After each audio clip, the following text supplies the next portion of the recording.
የቅዱስ ሲኖዶስ ምልዓተ ጉባኤ 7 አባላት ያሉትን የአጀንዳ አርቃቂ ኮሚቴ መሰየሙ ታውቋል። እንግዲህ የግንቦቱ ርክበ ካህናት የቅዱስ ሲኖዶስ ጉባኤ ስብሰባ በዛሬው ዕለት በብፁዕ ቅዱስ አቡነ ማትያስ ቀዳማዊ ፓትርያርክ የመክፈቻ ንግግር ተጀምሯል። በጠዋቱ መነኮሳቱ ነው ወደ ጦርነት ይሄዳሉ። ትክክል አይደለም። ይሄ ተቆጥቷቸው ይሄ ሁለት ሰው መሆን አይገባም። አንድ አቋምን መያዝ ያለበት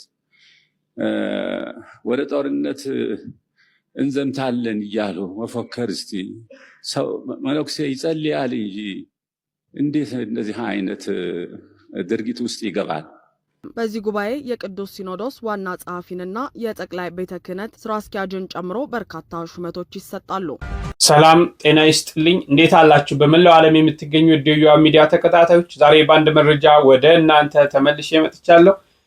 ይህ መረጃ ለብዙዎች እንዲደርስ ላይክ እና ሼር እያደረጋችሁ አብራችሁ እንድትቆዩ እየጠየቅኩ የምንመለከተው እንግዲህ የ2017 ዓ.ም የርክበ ካህናት ማለትም የግንቦቱ ቅዱስ ሲኖዶስ ምልዓተ ጉባኤ ተጀምሯል። እነዚህን ምልዓተ ጉባኤዎች ጅማሬ ምን እንደሚመስል የምንመለከት ይሆናል። እንግዲህ በጅማሬው የጸሎት መርሐ ግብር በመንበረ ፓትርያርክ ተደርጓል። ያ የጸሎት መርሐ ግብር ላይ ደግሞ ትምህርት ተላልፏል። ያ እጅግ ጠቃሚ ትምህርት ተላልፏል። ያን እንመለከታለን። የብፁዕ ቅዱስ አቡነ ማትያስ ቀዳማዊ ፓትርያርክም እንግዲህ ሲኖዶሱን የሚመሩት በርዕሰ መንበርነት እሳቸው ናቸውና የመክፈቻ ንግግርም አድርገዋል። ከዛም አልፎ ደግሞ የተለያዩ አጀንዳ አርቃቂ ብፁዓን አበው ሊቃነ ጳጳሳትም ተሰይመዋል። ያንን በስፋት እንመለከታለን። ከሚኖሩ አጀንዳዎች ደግሞ ከሚታወቁ አጀንዳዎች አሉ። ብፁዕ አቡነ አብርሃም የጠቅላይ ቤተ ክህነት ዋና ስራ አስኪያጅ የ3 ዓመት ገደባ ዕድሜያቸውን ጨርሰዋል፣ የአገልግሎት ዘመናቸው።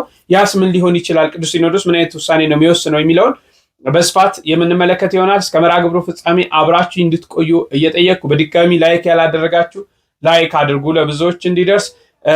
በመቀጠል ደግሞ ብዙዎች ይህንን ቪዲዮ የምትከታተሉ የኔን ቤት የምትከታተሉ ሰብስክራይብ እያደረጋችሁ አይደለምና ሰብስክራይብ በማድረግ እንድታበረታቱኝ እጠይቃለሁ። እስቲ ቅድሚያ የቅዱስ ሲኖዶስ መክፈቻ አጠር ባለ መልኩ ምን ይመስላል፣ እንዴት ነበር መክፈቻውን፣ ከዛ በኋላ ደግሞ የቅዱስ ፓትርያርኩን ንግግር ተመልሰን የምናይ ይሆናል።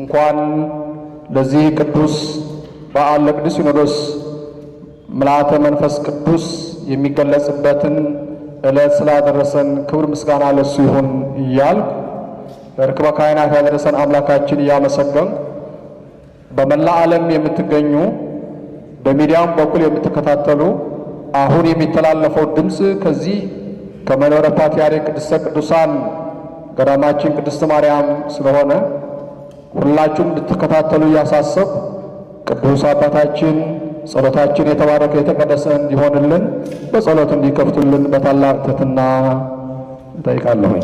ሲኖዶስ ለክርስቲያኖቻችን ዓይን ሆኖ ሰብሳቢ መሆን አለበት እንጂ በታይ መሆንም የለበትም።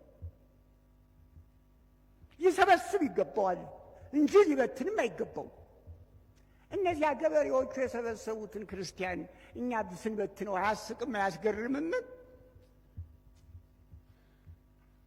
ስለዚህ ሸክማችን አንዳንድ ጊዜ ከብዶናል። ተስፋሆሙ ለኩሎሙ አጽናፈ ምድር፣ አጽናፈ እስከ አጽናፍ ተስፋ የሆንከው አምላካችን ጸሎታችን ስማን። ተስፋችን አንተ ነህ፣ ኃይላችንም አንተ ነህ። ብዙ ነገር ከብዶናል፣ ጨንቆናል። በመካከላችን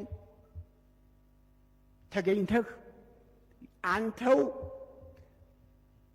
ትልቅ ድጋፍ ሁነን። አዎ በጥበብም ብፁዕ ቅዱስ አባታችን ብፁዓን ሊቃነ ጳጳሳት ችግሩን በጥበብ ልናስበው ይገባል። ሰውም እንዳይሰማብን በችግሩን ሁሉ በጥበብ ልናልፈው በጥበብ ሐዋርያትም እኮ ያን የመጀመሪያውን ሲኖዶስ ሲያካሂዱ በጥበብ ነው ያለፉት። በጥበብ ነው ያንን ጉዳይ ችግሩን የተወጡት።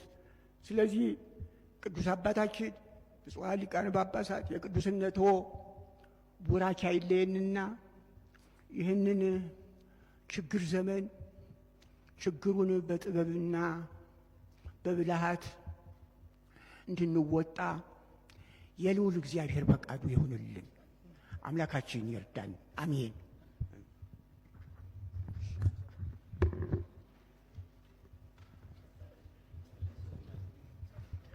የሰማነውን በአእምሯችን ያሳድርልን።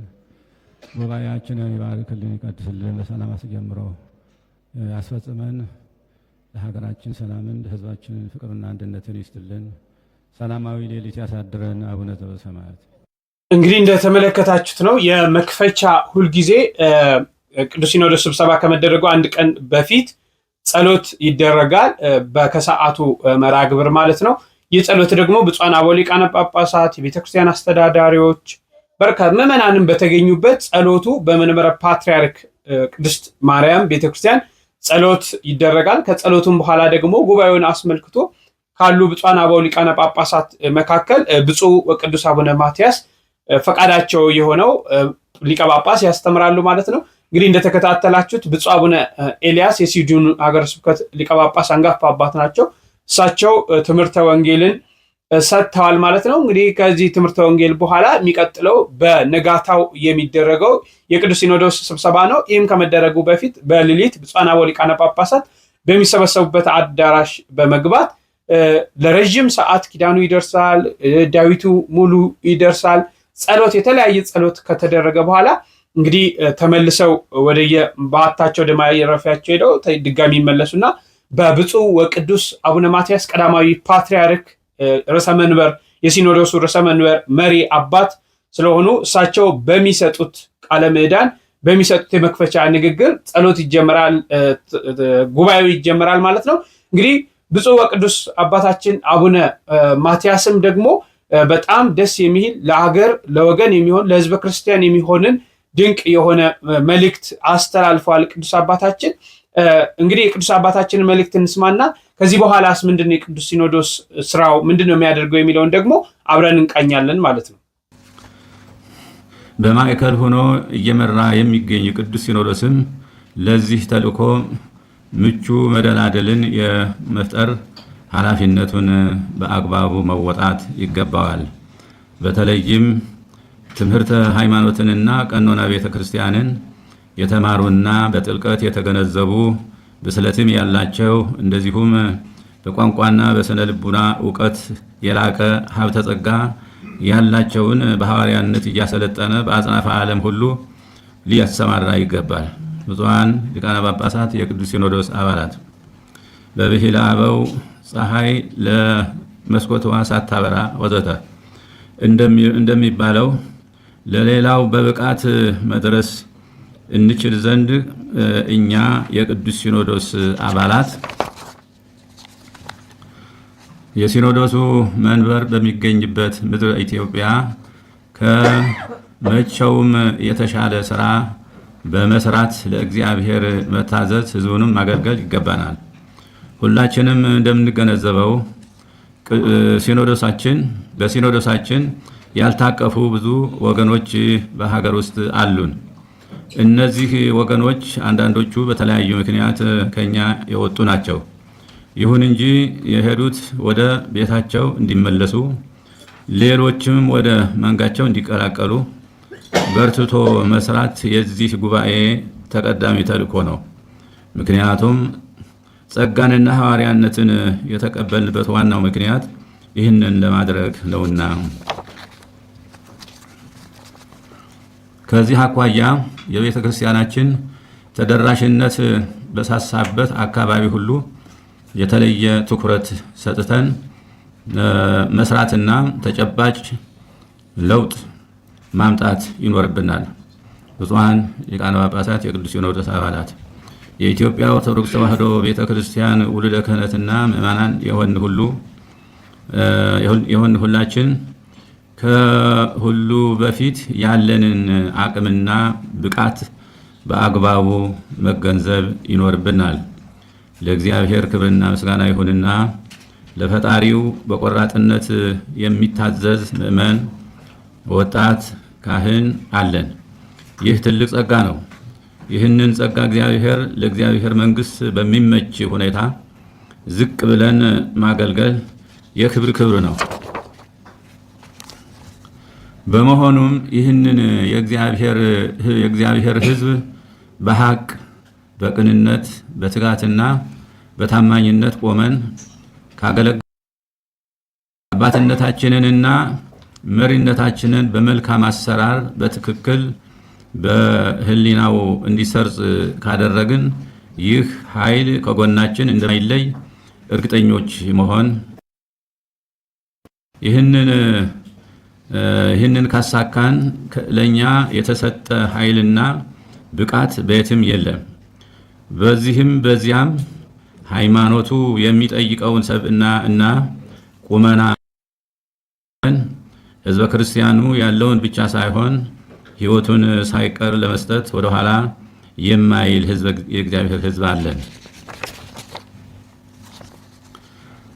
ስለዚህ ይህንን ማሳካት እንችል ዘንድ ከእምነት የሚነሳ መታዘዝ እንድናገኝ የተቀበልነውን ጸጋና ሐዋርያዊነት በክብር እንያዝ።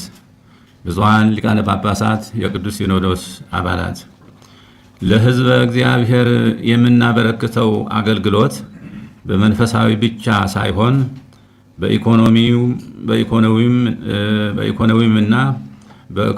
በኢኮኖሚውና በማህበራዊው አገልግሎትም ጭምር ነው። ከዚህ አንጻር ሕዝባችን የተሻለ ማህበራዊ አገልግሎት እንዲያገኝ፣ በኢኮኖሚውም ከድህነት የተላቀቀ እንዲሆን፣ እንደዚሁም ሰላምና አንድነቱ የተጠበቀ እንዲሆን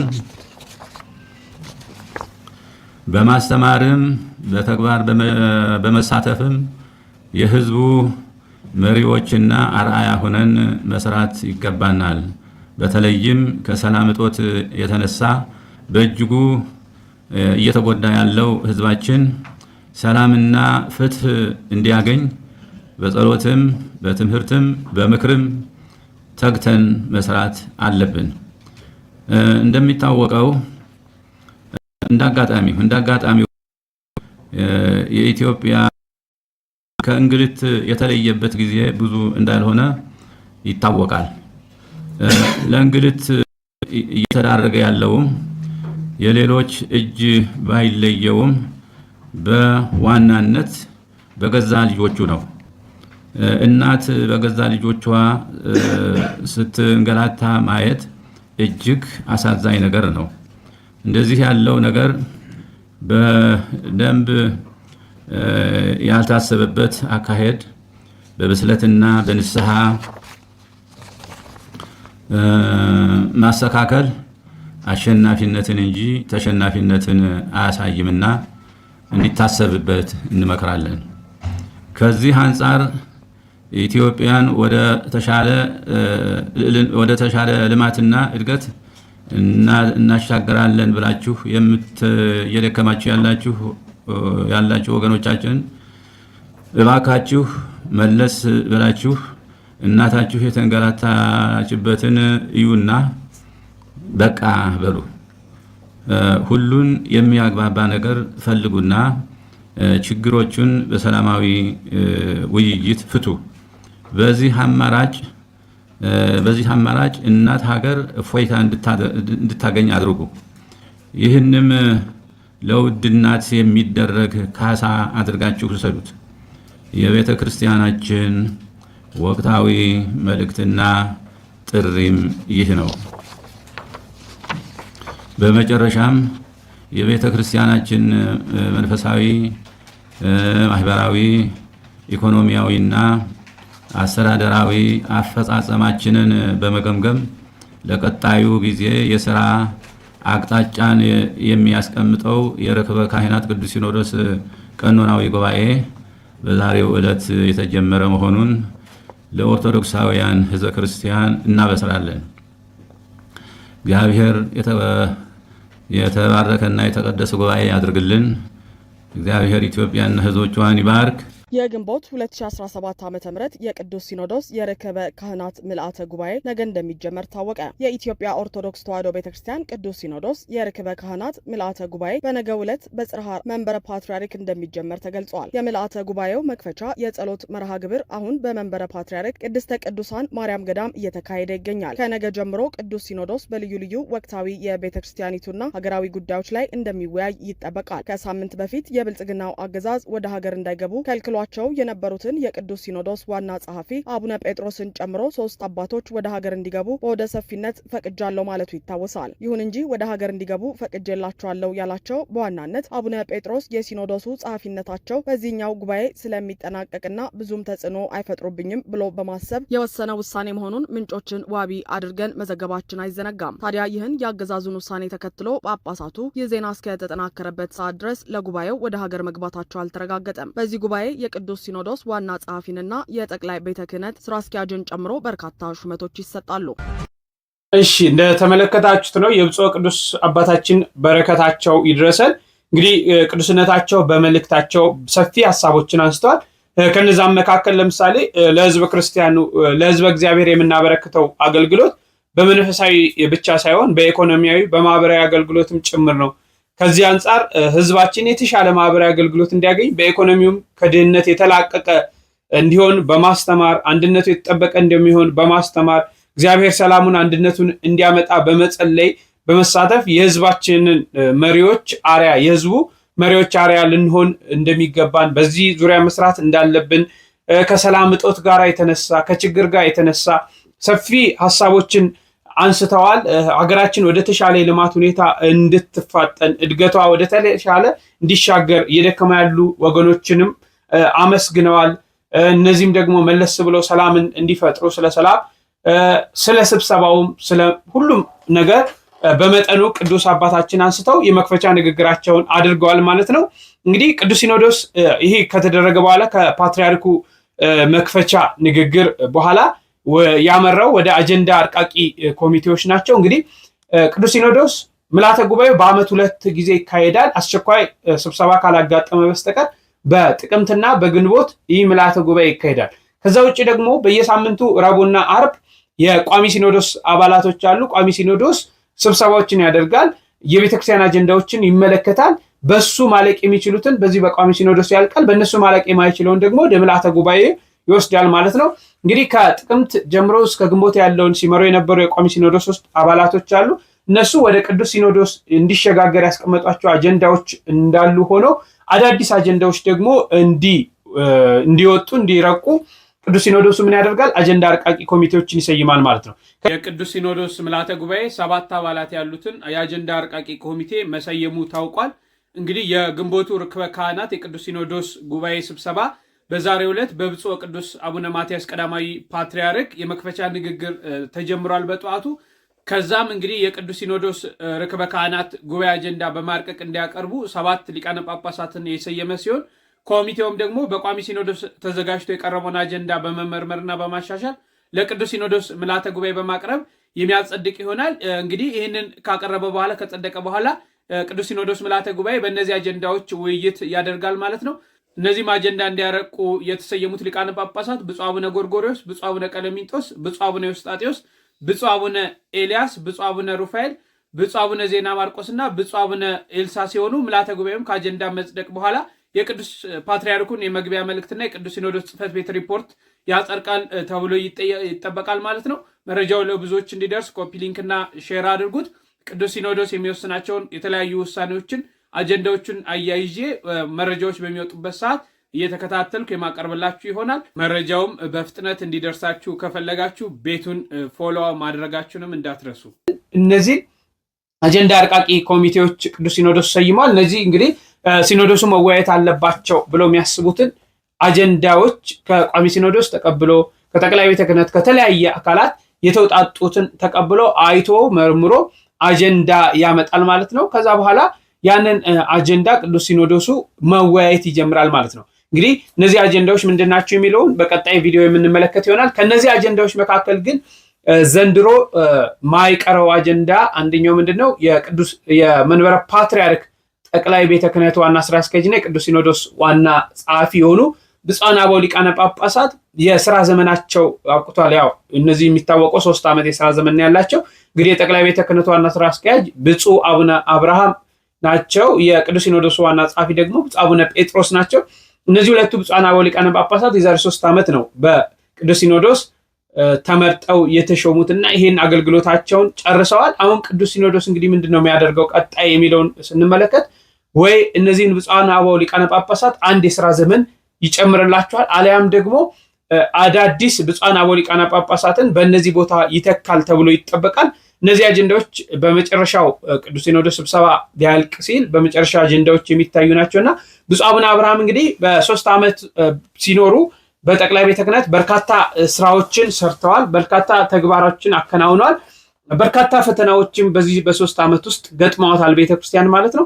እነዛን ፈተናዎች እንግዲህ ከቋሚ ሲኖዶስ ከምልዓተ ጉባኤው ከቅዱስ ፓትርያርኩ ጋር በመሆን በርካታ ተግዳሮቶችን አልፈው እዚህ ደረጃ ደርሷል። ብፁዕ አቡነ ጴጥሮስ ደግሞ በተለያየ ምክንያት ከ1 ዓመት በላይ ወደ ሀገርም አልገቡም። አብረው በጋራ በመሆን ግን 2 ዓመት ሰርተዋልና ብፁዕ አቡነ አብርሃም በህዝቡ ዘንድ እጅግ ተወዳጅ የሆኑ አባት፣ ብዙዎች የሚወዳቸው፣ በዛውም ልክ ደግሞ አንዳንድ አካላቶችም ትችት የሚያቀርቡባቸው ይህን ባያደርጉ እንዲህ ባያደርጉ ያው ሰው ስራ ሲሰራ መሳሳቱ አይቀርምና ነገር ግን ብፁዕ አባታችን ሰፊ ስራዎችን ለቤተ ክርስቲያን ሰርተዋል በሚባል ደረጃ ማለት እንችላለን። በእነዚህ በ3 ዓመት ለምን የቤተ ክርስቲያን ፈተና የበዛባት መከራዋ የበዛባት ጭንቋ የበዛባት ጊዜ ነበር። ከነዚህ ብፁዓን አበው ሊቃነ ጳጳሳት ጋር እነዚህ ፈተናዎች አልፋ እዚህ ደርሳለች። እነዚህ ብፁዓን አባቶች ሌላ የመስሪያ ዘመን እድሜ ይጨመርላቸዋል ወይስ ደግሞ በዚሁ አብቅቶ በእነሱ ሌሎች ብፁዓን አባቶች ይሾማሉ የሚለውን እንግዲህ ከቅዱስ ሲኖዶስ የምናየውና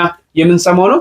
እስቲ እናንተ ግን በኮሜንት ሴክሽን ላይ ስለ ብፁዕ አቡነ አብርሃምም ስለ ብፁዕ አቡነ ጴጥሮስም በእነዚህ 3 ዓመታቶች ምናልባት በቅርበት ተከታተሉ ከነበረ ሀሳብ አስተያየታችሁን እንድትሰጡ እየጠየኩኝ ቅዱስ ሲኖዶስ የሚያስተላልፋቸውን ውሳኔዎች፣ መመሪያዎች፣ አጀንዳዎች ደግሞ እየተከታተልኩ ከስር የማቀርብላችሁ ይሆናል። እነዚህ መረጃዎች እንዲደርሳችሁ ቤቱን ሰብስክራይብ አድርጉ፣ ቪዲዮውን ላይክ አድርጉ። በሌሎች መረጃዎች እስክንገናኝ ድረስ እጅግ አድርጌ አመሰግናለሁ። ቸርን ሰንብት።